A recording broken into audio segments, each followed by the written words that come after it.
Bonjour et bienvenue sur Carto Design, c'est le retour des tirages du mois. Nous nous retrouvons aujourd'hui pour le tirage du mois de septembre, pour la rentrée. J'espère que vous avez passé de bonnes vacances et sur ce jeudi, c'est parti. Bonjour amis projecteurs et bonne rentrée à vous. Voici votre tirage pour le mois de septembre. Alors nous commençons avec le tarot hindou. Nous avons l'ancêtre, nous avons Ganesh et nous avons Vishnu. Alors, déjà ce sont trois très bonnes cartes, hein, puisque Ganesh c'est un peu le talisman de protection, etc. Donc c'est en général on dit qu'il faut toujours remercier Ganesh quand il sort dans votre tirage. Donc merci beaucoup Ganesh pour nos petits amis projecteurs. Merci beaucoup d'être là pour les protéger.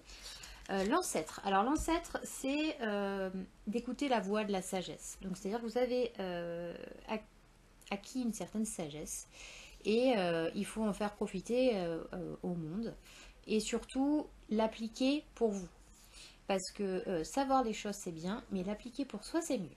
Voilà. Et Vishnu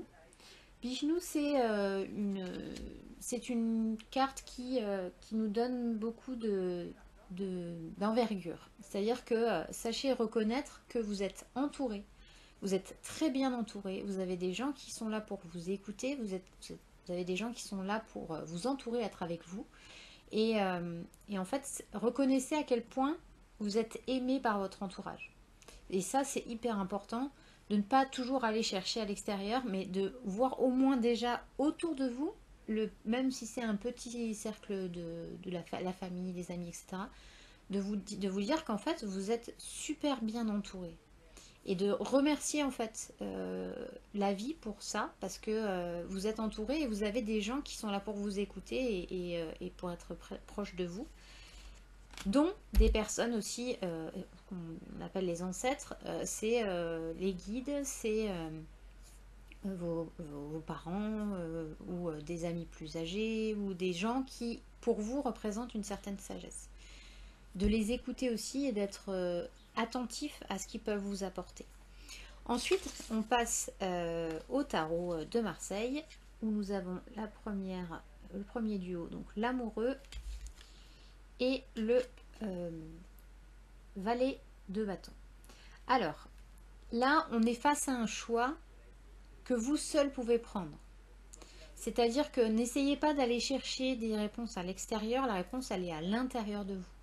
Vos choix doivent être pris en âme et conscience par vous-même. Il n'y a personne qui décide à votre place. Donc c'est vous qui devez décider qu'est-ce qui est le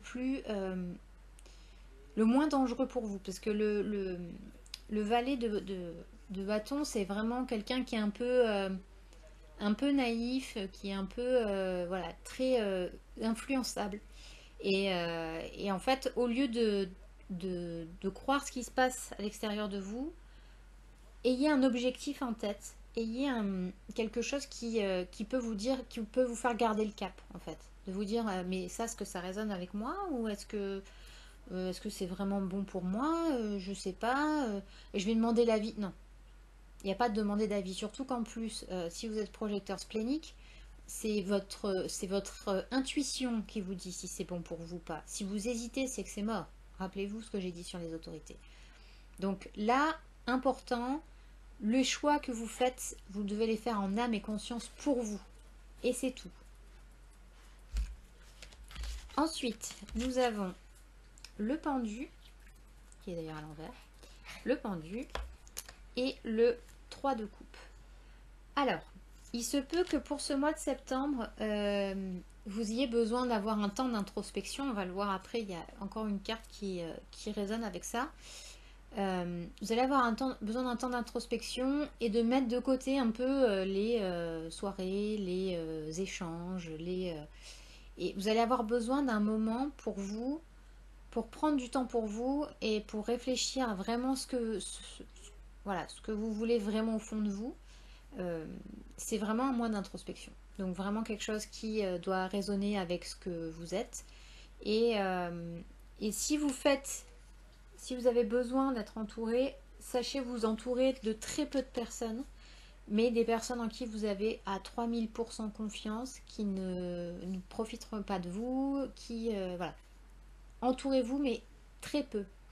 Parce que les projecteurs ont cette chose-là en commun, c'est que c'est des gens qui aiment charmer leurs auditoires, qui aiment raconter des histoires, qu'on les écoute, parce qu'en fait, ils ont cette capacité avec les mots à vraiment voilà, donner tous des petits détails, des trucs sympas, et nous, on est là, on les regarde, on les écoute avec beaucoup d'attention. Sauf que là, en fait, on n'a plus envie d'entendre des histoires. On a envie d'entendre des choses que vous avez envie de raconter sur vous, qui sont vraies, qui sont véridiques, qui sont votre véritable vous. Parce que c'est bien d'avoir une image de quelqu'un qui sait raconter les histoires, qui est drôle, qui sait charmer son auditoire, qui choisit bien ses mots, etc. Mais est-ce que c'est vos mots? Est-ce que c'est vos pensées véritables? Est-ce que c'est vraiment vous? Donc prenez ce temps-là pour réfléchir. Est-ce que tout ce que vous faites, c'est vraiment vous? Ou est-ce que c'est quelque chose sur lequel vous avez beaucoup d'influence? Ou vous êtes très influencé plutôt? Et est-ce que c'est pas parce que quelqu'un a dit que ça marchait? Ou peut-être que c'est quelqu'un qui a dit que c'était... ah oui, c'était ça qu'il fallait faire absolument. Ok. Mais est-ce que pour vous, ça marche? Est-ce que pour vous, c'est des choses qui peuvent marcher? Et ensuite, nous avons, pour terminer avec le tarot de Marseille, le pape. Alors, le pape, c'est rigolo parce qu'il est sorti déjà pour les manifesting générateurs et les générateurs.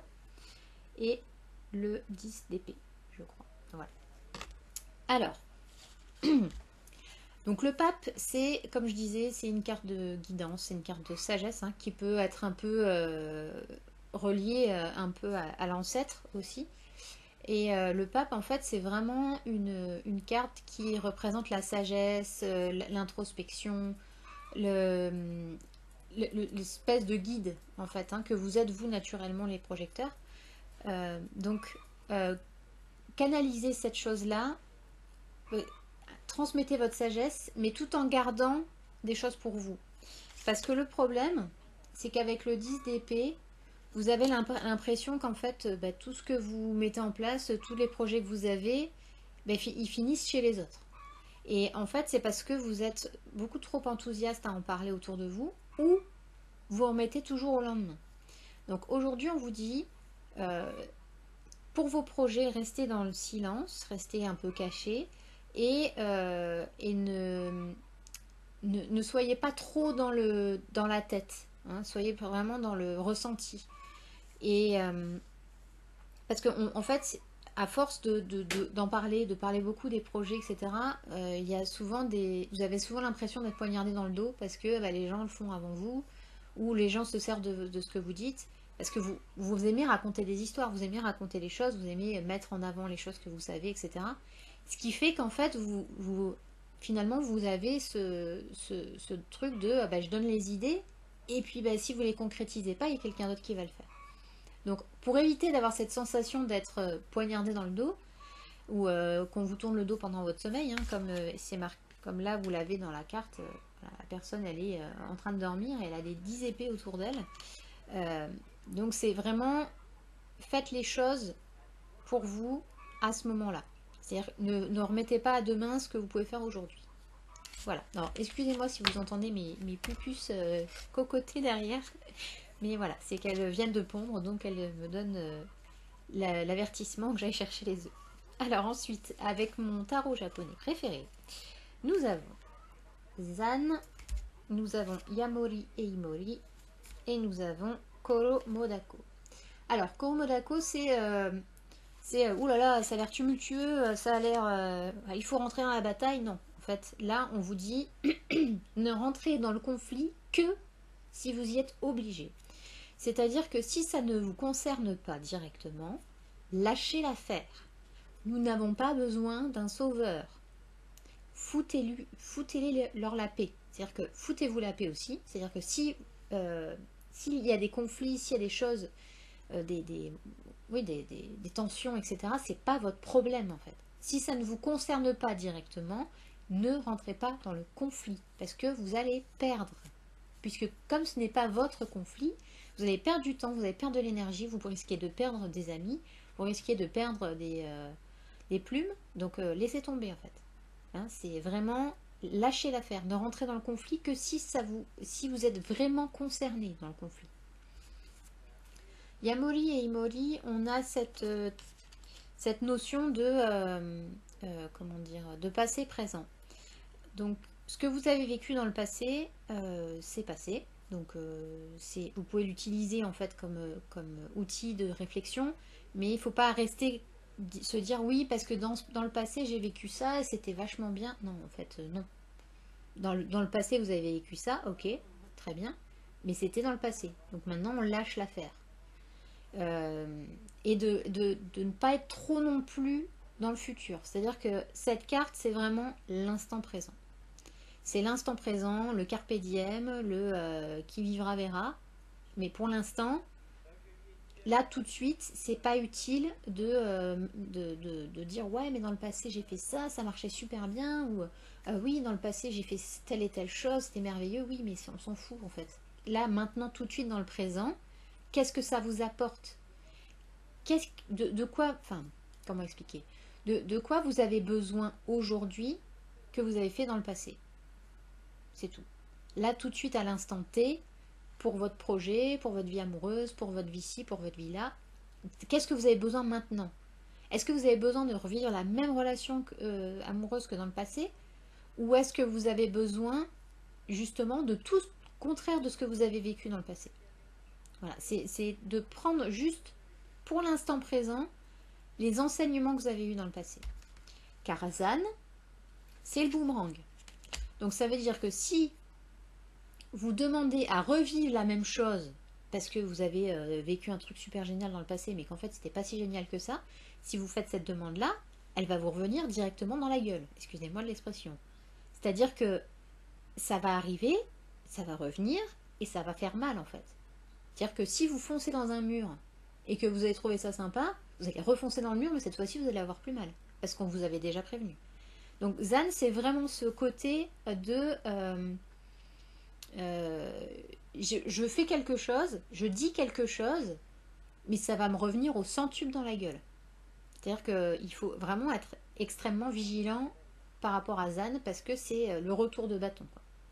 C'est-à-dire que si vous voulez, vous avez dans l'idée de vous venger ou de dire ouais il m'a fait ça, du coup je vais lui faire ça, mais ça va vous revenir 3 fois plus fort. C'est-à-dire que lâchez l'affaire, quoi. Laissez tomber parce que comme je disais tout à l'heure, par rapport au conflit, si le conflit ne vous concerne pas directement, laissez tomber quoi, sinon vous allez souffrir pour rien. Mes amis projecteurs, alors soyez gentils avec vous-même, en plus vous avez Ganesh. Donc Ganesh il vous permet de tout faire les gars, de tout faire. Donc allez-y, tranquille, profitez-en et vous prenez pas la tête avec des choses inutiles. Et c'est parti pour les cartes mystères, les cartes surprises des projecteurs. Nous avons pour vous aujourd'hui le temps et la méditation. Bon bah là c'est assez clair. Hein. Prendre du temps pour vous, se dire que certaines choses ont besoin de temps pour se faire. Il n'y a pas des choses qui arrivent comme ça en claquant des doigts. Ouais je prends la décision, je fais ça tout de suite. Non. Là il faut prendre le temps. Là il faut laisser le temps au temps. Il faut laisser les choses mûrir, il faut laisser les choses se mettre en place tranquillement. Parce que plus vous allez vous précipiter et plus ça va se casser la gueule. Et la méditation, c'est le côté, comme son nom l'indique, de méditer, c'est-à-dire de prendre le temps, on revient au temps aussi, de se poser et de regarder à l'intérieur, d'avoir ce calme intérieur, de prendre laisser son intérieur prendre du temps pour lui. Parce que d'être toujours à l'extérieur, en fait à l'extérieur, je regardais une vidéo avec mon mari il n'y a pas très longtemps et en fait il disait que à la surface c'est toujours très tumultueux à la surface de l'océan, hein. Il y a toujours les vagues, les tourbillons, les machins, les trucs, et en fait ça c'est l'extérieur, c'est votre vie extérieure, c'est vous allez faire du sport, vous bougez, vous allez préparer à manger, vous bougez, vous allez faire ci, vous bougez, voilà, vous avez vous êtes dans le mouvement, mais ça c'est que l'extérieur de vous-même. Parce qu'à l'intérieur, il y a le calme plat. C'est-à-dire qu'il ne se passe pas grand-chose en fait. Donc c'est-à-dire que plus vous allez faire de choses à l'extérieur, et moins vous allez prendre du temps pour faire bouger votre intérieur. Donc la méditation, c'est vraiment quelque chose qui peut vous faire du bien dans le sens où vous allez faire bouger votre intérieur. Parce que extérieurement, vous allez être immobile, mais intérieurement, il y a des choses qui vont se passer. Donc c'est vraiment de prendre du temps de calme, de béatitude, de voilà, ne rien faire, d'être là, maintenant, ici et maintenant, on revient encore à l'instant présent. Hein. Donc de vraiment avoir ce côté de calme, d'être posé, d'être bien, d'être tranquille. Voilà.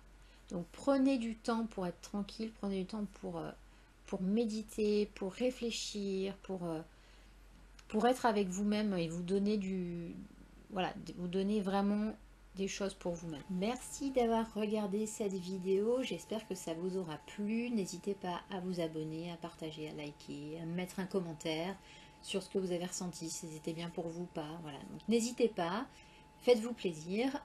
On se retrouve la semaine prochaine en live sur Facebook, donc le 5 à 20h heure française pour le live de Nouvelle Lune en Vierge. Et par la suite, il y aura d'autres petites choses à découvrir sur ma page Instagram et sur mon site internet. Donc je vous donnerai tous les liens la semaine prochaine. Sur ce, je vous dis à très bientôt. Passez une excellente rentrée.